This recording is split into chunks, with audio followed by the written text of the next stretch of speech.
এখন আপনাদের সামনে ওয়াজ নসিহত করবেন মোহাম্মদ শোয়েব আহমদ, ইমাম খতিব মোহাম্মদিয়া জামে মসজিদ। তাই আমরা সকলেই প্যান্ডেলে উপস্থিত হয়ে বসে যাই ইনশাআল্লাহ। আসসালামু আলাইকুম ওয়া রাহমাতুল্লাহি ওয়া বারাকাতুহু। ওয়া আলাইকুম আসসালাম। আলহামদুলিল্লাহ আলহামদুলিল্লাহিল্লাযী জাআলা আশ-শামসা ওয়াল কামারা বিহিসবান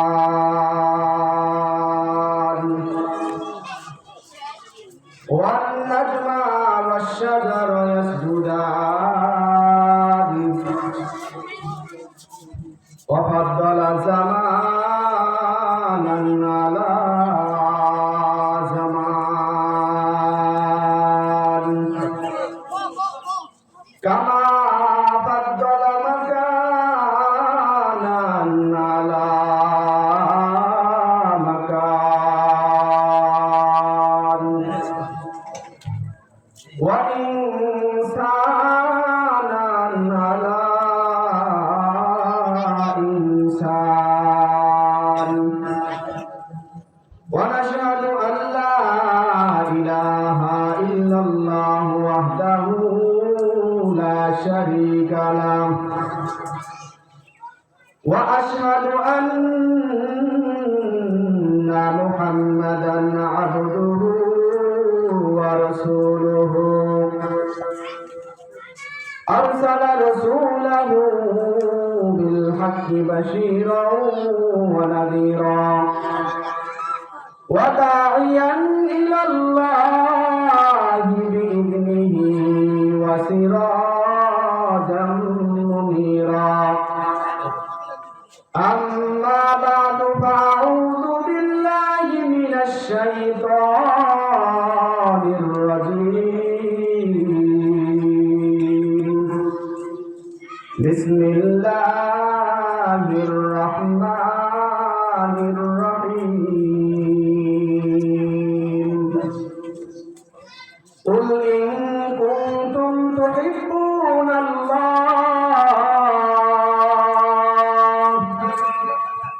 فاتبعوني يحببكم الله ويغفر لكم ذنوبكم والله غفور رحيم. وقال رسول الله صلى الله عليه وسلم من أحب سنتي فقد أحبني ومن أحبني كان معي في الجنة أو كما قال عليه الصلاة والسلام. صدق الله العلي العظيم وصدق رسوله النبي الكريم ونحن على ذلك من الشاهدين والشاكرين والحمد لله رب العالمين.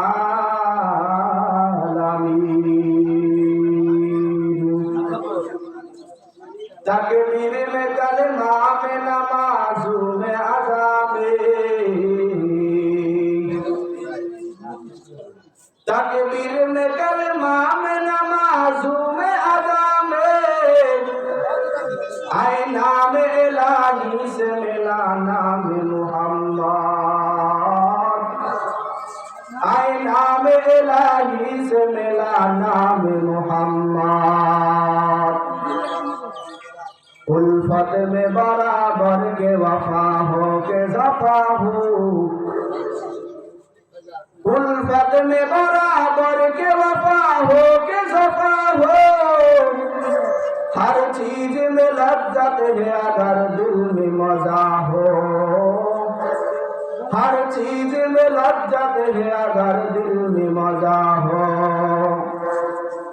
आए बंदाए खुदा चाहोगर उनका मुलाकात आए बंदाए खुदा चाहोगर उनका मुलाकात जल्दी से अब उठे सुनो हजरत की नसीहत, जल्दी से अब उठे सुनो हजरत की नसीहत। আজিজিয়া কিরাতুল কোরআন মাদ্রাসার উদ্যোগে আয়োজিত বার্ষিক ওয়াজ মাহফিলে সম্মানিত সভাপতি, প্রধান অতিথি, বিশেষ অতিথিবৃন্দ এবং আমার সামনে উপস্থিত বিভিন্ন এলাকা থেকে আগত আল্লাহ পাকের জাকিরিন, শাকিরিন, মুহিব্বিন, মুরব্বিয়ান এজম, হযরত উলামায়ে কেরাম, পর্দার অন্তরাল থেকে শ্রদ্ধারত সম্মানিত মা ও বোনেরা, সকলকে জানাই আমার আন্তরিক শুভেচ্ছা এবং মোবারকবাদ। আল্লাহ রাব্বুল আলামিনের দরবারে লাখ কোটি শুকর ও সুজুদ, যে রব্বুল ইজ্জত দয়া করে, মায়া করে, কবুল করে আমাদেরকে এই মজলিসে আসার বসার তৌফিক দান করেছেন। এজন্য সকলে অন্তরের অন্তরস্থল থেকে জোরে সোরে আওয়াজ দিয়ে বলি আলহামদুলিল্লাহ। আল্লাহ রাব্বুল আলামিন বলেন, বান্দা যদি আল্লাহ পাকের নিয়ামত পাওয়ার পরে শুকরিয়া আদায় করে, আল্লাহ তাআলা ওই বান্দার জন্য তার নিয়ামতকে আরো বেশি করে বাড়াইয়া দেয়। আর যদি বান্দা আল্লাহর নিয়ামত পাওয়ার পরে শুকরিয়া আদায় না করে, আল্লাহ রাব্বুল আলামিন তার নিয়ামত ছিনিয়ে নেন এবং তাকে কঠিন আযাবের ভিতরে গ্রেফতার করেন। এজন্য রব্বুল ইজ্জতের দরবারে বেশি বেশি আমাদের শুকরিয়া আদায় করা দরকার। আল্লাহ রাসূল সাল্লাল্লাহু আলাইহি ওয়াসাল্লাম বলেন, প্রত্যেকটা মানুষের উপর যখন সে ঘুম থেকে জাগ্রত হয়, তার শরীরের ভিতরে 360টা জোড়া আছে। প্রত্যেকটা জোড়ার উপরে তার সদকা করা তার উপর ওয়াজিব হয়ে যায়। সাহাবায়ে কেরাম প্রশ্ন করলেন, ইয়া রাসূলুল্লাহ, আমরা তো অনেকেই গরীব, আমাদের সদকা করার তৌফিক নাই, তো আমরা কিভাবে এই সদকাটা আদায় করব? মদিনার নবী বলেন, যদি কোনো ব্যক্তি একবার সুবহানাল্লাহ বলে, আল্লাহ রাব্বুল আলামিন তার একটা অঙ্গের সদকার সওয়াব তার আমলনামায় লিখে দেয়। বলেন সুবহানাল্লাহ। আবার যখন বান্দা আলহামদুলিল্লাহ বলে, তখন তার আমলনামায় আরো একটা সদকার সওয়াব লেখা হয়ে যায়। এভাবে বান্দা যদি আল্লাহ রাব্বুল আলামিনের কোনো জিকির করে, জিকিরের বরকতে আল্লাহ তাআলা তার আমলনামায় 360টা জোড়ার সদকার সওয়াব লিখে দেয়। বলেন সুবহানাল্লাহ। সম্মানিত উপস্থিতি, আমি আপনাদের সামনে কোরআনে কারীম থেকে একটি আয়াত তেলাওয়াত করেছি। আল্লাহ রাব্বুল আলামিন বলেন, কুল ইন কুনতুম তুহিব্বুনাল্লাহ, হে নবী, আপনি আপনার উম্মতদেরকে জানায়া দেন, যদি কেউ আমি আল্লাহকে ভালোবাসতে চায়, ফাত্তাবিউনি, সেজন্য আপনি নবীর অনুসরণ করে। কুল ইন কুনতুম তুহিব্বুনাল্লাহ ফাত্তাবিউনি ইউহিব্বুকুমুল্লাহ, তাহলে আল্লাহকে ভালোবাসা হয়ে যাবে। নবীজির অনুসরণের মধ্যে আল্লাহর ভালোবাসা হয়ে যাবে। যদি কোনো ব্যক্তি আল্লাহর নবীকে ভালোবাসতে পারে, আল্লাহ রাব্বুল আলামিন তার জন্য কি পুরস্কার রাখছেন সেটা ওই আয়াতের মধ্যে আল্লাহ বলেন, ফাত্তাবিউনি ইউহিব্বুকুমুল্লাহ ওয়া ইয়াগফির লাকুম যুনুবাকুম। আল্লাহর নবীকে ভালোবাসার কারণে, আল্লাহকে ভালোবাসার কারণে আমার আল্লাহ বলেন, ওই বান্দার গুনাহগুলোকে আমি মাফ করে দেব। বান্দা যদি আল্লাহ রাব্বুল আলামিনের মহব্বত পাইতে চায়, আল্লাহ রাসূলকে মহব্বত করা ছাড়া কোনো উপায় নাই।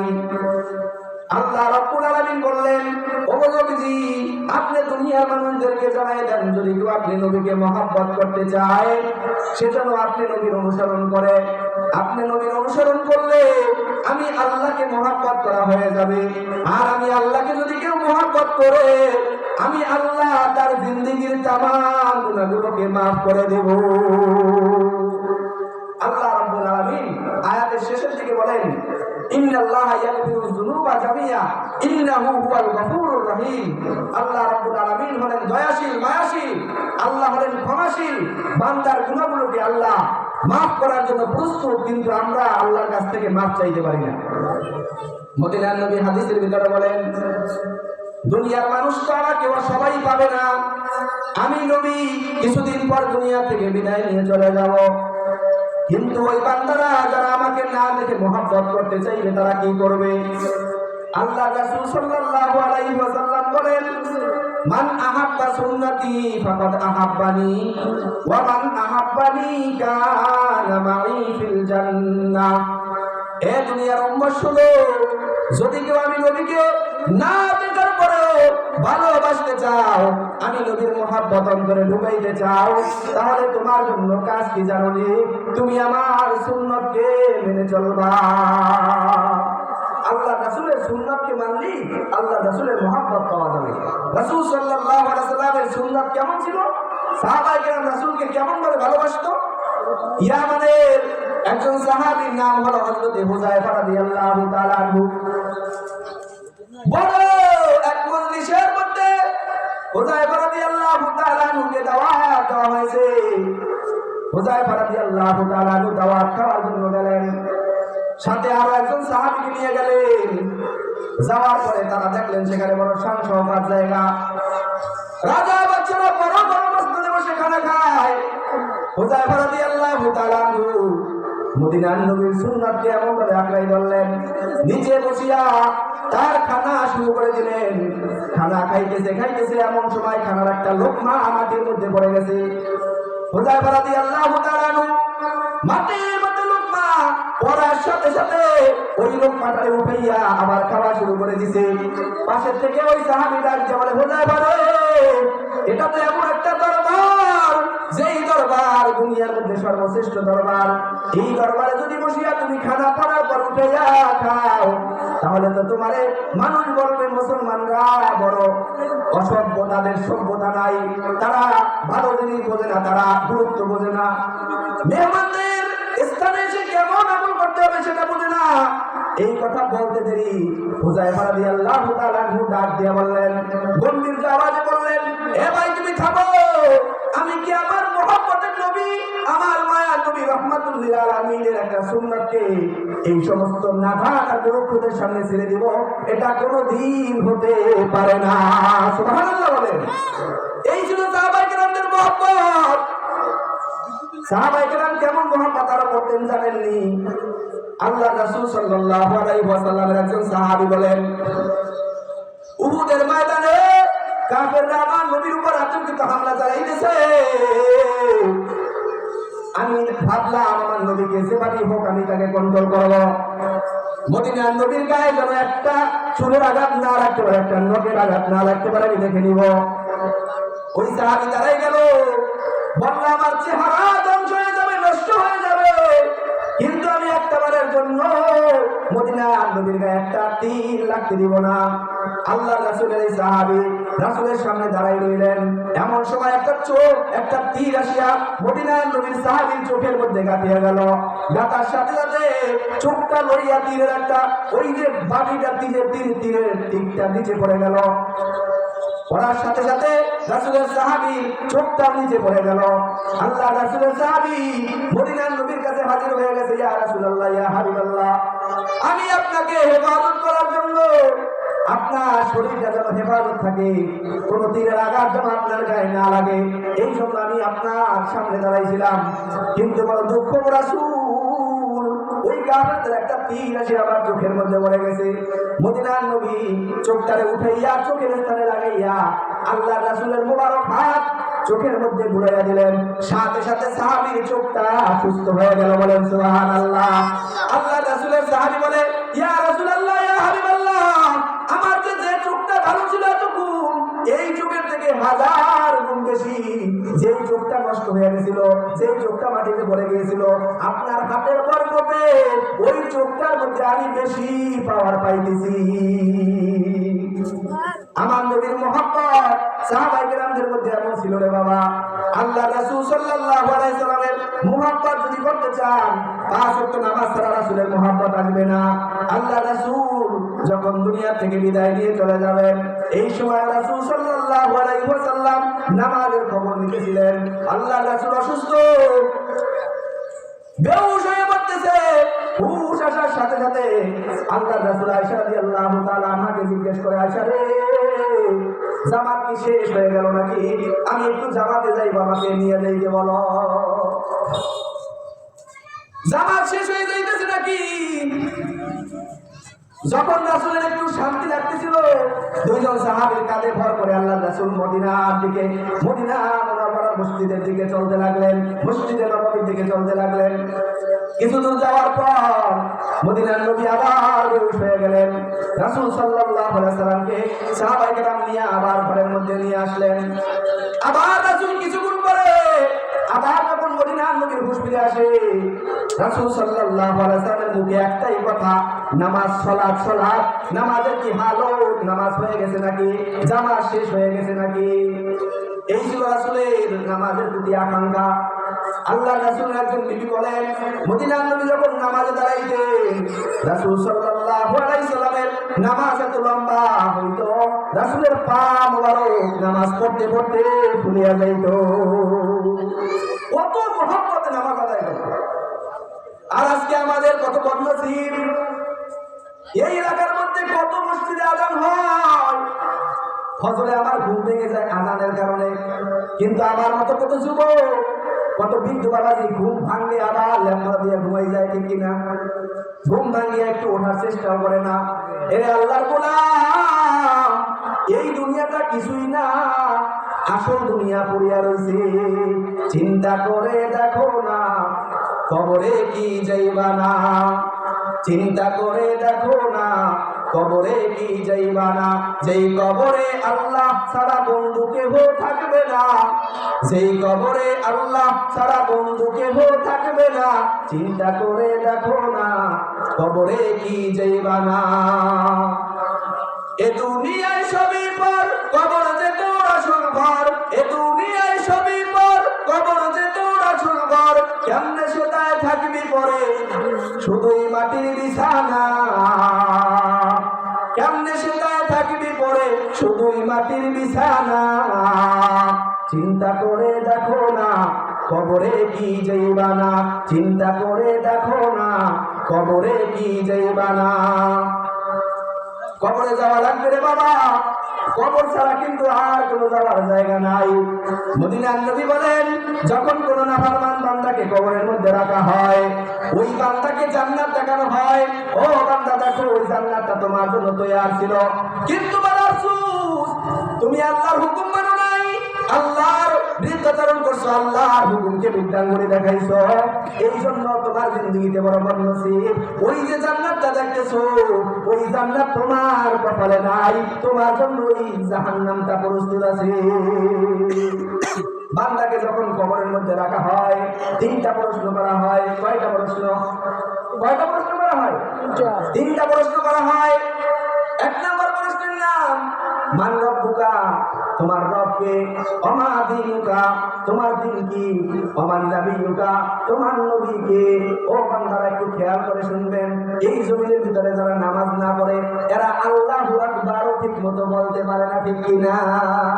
নামাজ না পড়লে আল্লাহু আকবার বলতে পারবে কেউ? আল্লাহু আকবার যে বলবেন, মান রব্বুকা যখন জিজ্ঞেস করবে, রব্বি আল্লাহ, কেমনে বলবেন? আপনি তো দুনিয়ার মধ্যে আযান শোনার পর মসজিদে যাইতেন না। যখন জিজ্ঞেস করবে আমা দীনুকা, তোমার দিনটা কি? ইসলাম ধর্ম যে বলবেন, ইসলাম ধর্মের সর্বপ্রথম বিধানের নাম হলো কালেমা পড়া। 2 নাম্বার বিধানের নাম হলো নামাজ পড়া। কয় ওয়াক্ত নামাজ পড়ছেন? যদি নামাজ ঠিক হয়ে যায়, ওই তিনটা প্রশ্নের উত্তর আপনি ঠিক মতো দিতে পারবেন। নামাজ ঠিক নেই, কোনো কিছুই ঠিক থাকবে না। আল্লাহ রাব্বুল আলামিন বলেন, ইন্নাস সালাতা তানহা আনিল ফাহশাই ওয়াল মুনকার, নিশ্চয়ই নামাজ সমস্ত অশ্লীল এবং পাপাচার কাছ থেকে বান্দাকে হেফাজত রাখে। বান্দা যদি নামাজ পড়ে, অটোমেটিক আল্লাহর পক্ষ থেকে ওই বান্দার উপর একটা দয়া মায়া এসে যায়। নামাজি বান্দা ঘুষ খায় না, আল্লাহ দিলের ভিতরে একটা মুহাব্বত পয়দা করে দেয়, আমি তো নামাজি, আমি কেমনে ঘুষ খাইব? নামাজি টিভি সিনেমা দেখে না, গান বাদ্য শুনে না। কারণটা কি? কারণ হলো আমি তো নামাজি, আমি কিভাবে গান বাদ্য শুনবো? নামাজি যদি হয়, ওই বান্দা কোনো অশ্লীল গালিগালাজও করতে পারে না, কারণ তার দিলের মধ্যে আমার আল্লাহ একটা মুহাব্বত ঢুকিয়ে দেয়। ও বান্দা, তুই তো নামাজি, তুই কিভাবে অশ্লীল কথা বলো? এই জন্য নামাজ যদি ঠিক মতো পড়া হয়, আমার আল্লাহ তার জিন্দেগিটাকে সুন্দর এবং শান্তিময় করে দিবে, ঠিক কিনা? নামাজ হলো ইসলামের সবচাইতে কঠিন বিধান এবং সবচাইতে শ্রেষ্ঠ বিধান। কিয়ামতের ময়দানে মদিনার নবী বলেন আউয়ালু মা ইউহাসাবু বিহিল আবদু ইয়াউমাল কিয়ামাতিস সালাহ। কিয়ামতের ময়দানে বান্দার কাছে সর্বপ্রথম নামাজের হিসাব চাওয়া হবে।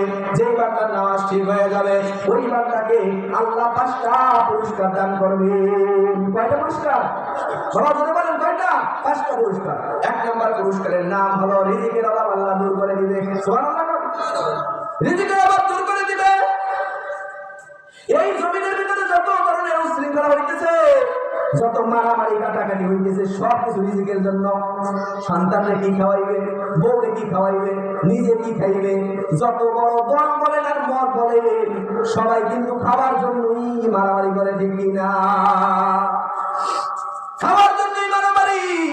আমার আল্লাহ বলে বান্দারে তুই আমার মহব্বত নিয়ে নামাজ আদায় কর, আমি আল্লাহ তোর খানা দায়িত্ব নিয়ে নিলাম। সুবহানাল্লাহ। 1 নম্বর পুরস্কার দুনিয়ার চিন্তাবাদ। বান্দা নামাজ পড়বে, আল্লাহর কাছে দোয়া করবে, একটু কাজ কাম করবে, আল্লাহ রিজিকের ব্যবস্থা করে দিবে। এই জমিনের ভিতরে ভালো কৃষিবিদ, কৃষি প্রশিক্ষণ দিয়ে আসছে, নামাজ পড়ে না, কিছুই করে না, কিন্তু বড় চাষ করছে, কৃষকদের ফসলগুলা সব নষ্ট হয়ে গেছে। এমন অনেক ঘটনা আছে না নাই? আর কথা বলেন, আছে না নাই? বড় সার্টিফিকেট ধারাওয়ালা, অনেক বড় শিক্ষিত, সে কৃষি করছে, আল্লাহর হুকুম মানে না, অটোমেটিক দেখা যায় ফসলগুলো সব নষ্ট হয়ে গেছে।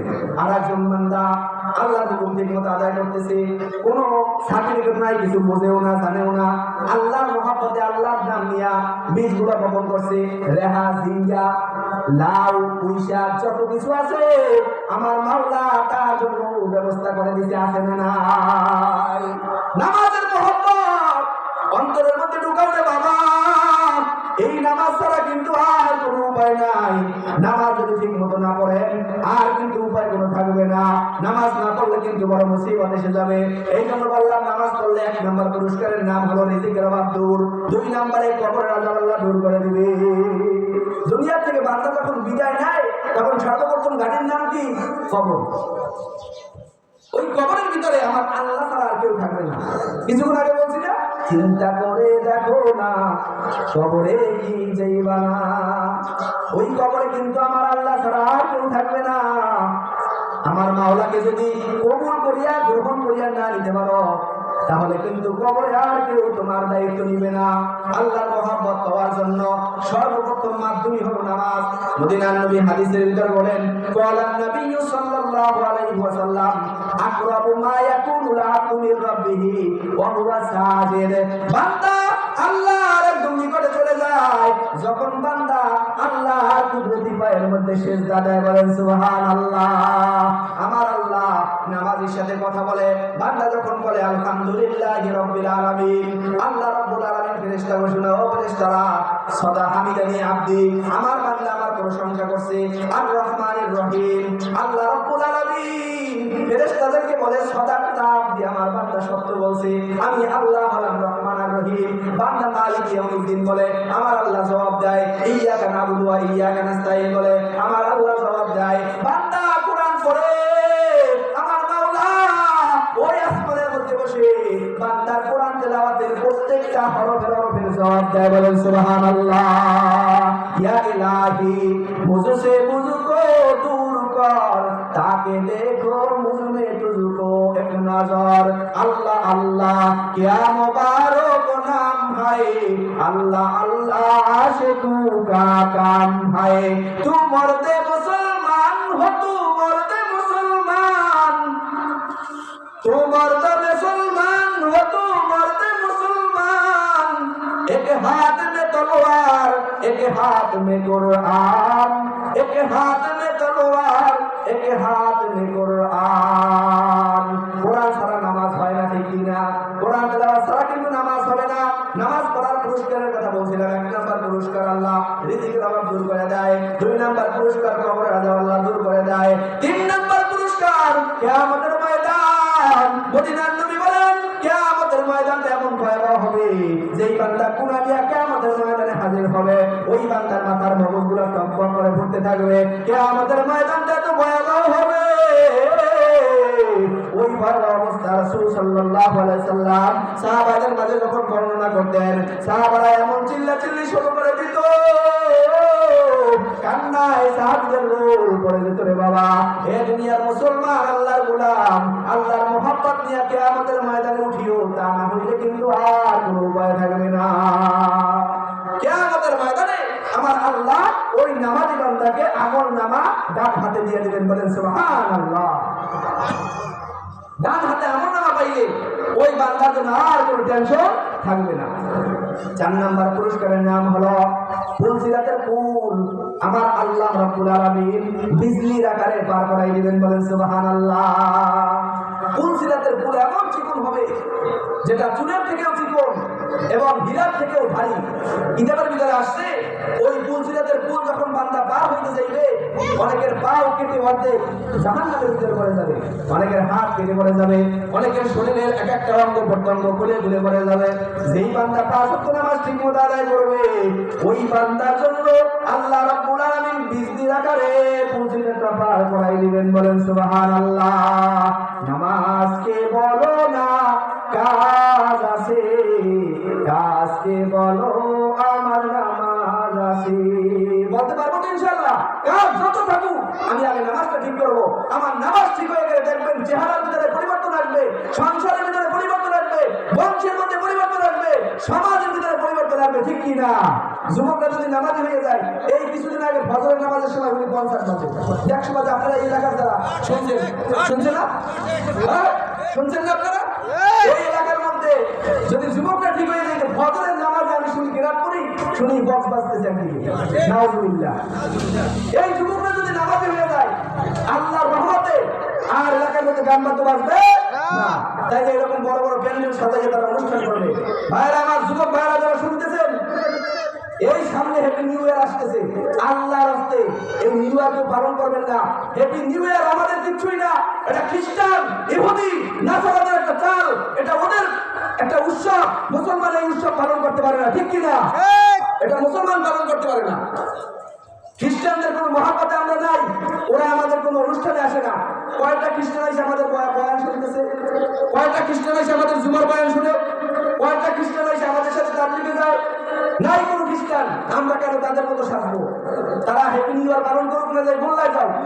যুবক ভাইদেরকে অনুরোধ করবো, যারা যুবক ভাইদের পরিবারের অধীনস্থ আছেন, যারা তাদেরকে কন্ট্রোল করেন, মেহেরবানি করে আল্লাহর রাস্তায় এই দিন যেন কোনো ভটকা না ফুটে, কোনো বাদ্যযন্ত্র এলাকার মধ্যে না বাজে, কোনো ধরনের উল্টাপাল্টা কাজ না হয়, যেই কাজের কারণে এলাকার মানুষ কষ্ট পায়, যেই কাজের কারণে নামাজি কষ্ট পায়, যেই কাজের কারণে ছোট্ট নাবালক বাচ্চারা কষ্ট পায়।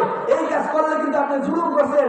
আল্লাহ রাসূল হাদিসের ভিতরে বলেন, আজ জুলমু জুলুমাতু ইয়াউমাল কিয়ামা, কিয়ামতের ময়দানে জুলুমটা অন্ধকার রূপ ধারণ করে উঠবে। কিয়ামতের ময়দানটা এমনি ভয়াবহ, কঠিন মুসিবত। আবার যদি গুনার কারণে, মানুষের জুলুমের কারণে কিয়ামতের ময়দান আরো ভয়াবহ হয়ে যায়, ওই যেমন আপনি এই জন্য মেহেরবানি করে আমি সবাইকে বলতে চাই, হ্যাপি নিউ ইয়ার। ইংলিশ মাস আমাদের মাস না, আমাদের মাস আরবি মাস, আমাদের মাস বাংলা। যদি মানতে চান বাংলা, কোনো মাস হিসেবে, কোনো বছরের হিসেবে কোনো উৎসব পালন করা ঠিক না, এটা করা যাবে না। জন্মদিবস, মৃত্যু দিবস ইসলামে নাই, এগুলো করা যাবে না। এই জন্য আল্লাহর মুহাব্বত নিয়ে যদি চলে, রাসূলের সুন্নাত তরিকায় চলে, জিন্দেগি সাকসেস হয়ে যাবে, জিন্দেগিতে আর কোনো টেনশন থাকবে না। আল্লাহর মুহাব্বত নিয়ে কবরে যাইতে পারলে 5 নাম্বার পুরস্কার, নামাজ যদি পড়ে কবরে যান, আল্লাহ রাসূল সাল্লাল্লাহু আলাইহি ওয়াসাল্লাম বলে, যদি কেউ 5 ওয়াক্ত নামাজ ঠিকমতো আদায় করে, 5 নাম্বার পুরস্কারটা হলো ওই বান্দার কোনো প্রশ্ন আল্লাহ করবেন না। ওই বান্দা মরতে দেরি, আমার আল্লাহ ওই বান্দাকে জান্নাত দিতে দেরি করবেন না। এই হলো আমার মদিনার নবী। মদিনার নবীর রওজা জিয়ারত করার ইচ্ছা আছে নাকি? ওই কথা বলেন না। মক্কা মুকাররমা, বাইতুল্লাহ, মদিনা জিয়ারত করার তৌফিকের নিয়ত আছে? আল্লাহর কাছে বলবেন, মনে বড় আশা ছিল যাব মদিনায়। বলেন আমার সাথে, বলেন, মনে বড় আশা ছিল যাব মদিনায়। সালাম আমি করব গিয়ে, সালাম আমি করব গিয়ে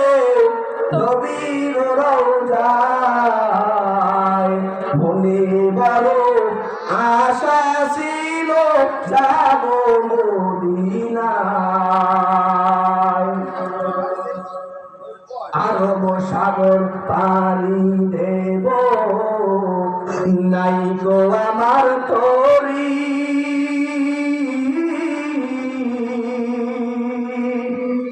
পাখি নয় যে উড়ে যাব, ডানাতে ভর করি। আরব সাগর পাড়ি দেব, নাই গো আমার তরি। পাখি নয় যে উড়ে যাব, ডানাতে ভর করি। আমার আশায় আছে সম্বল নাই, আশায় আছে সম্বল নাই, করি কি উপায়।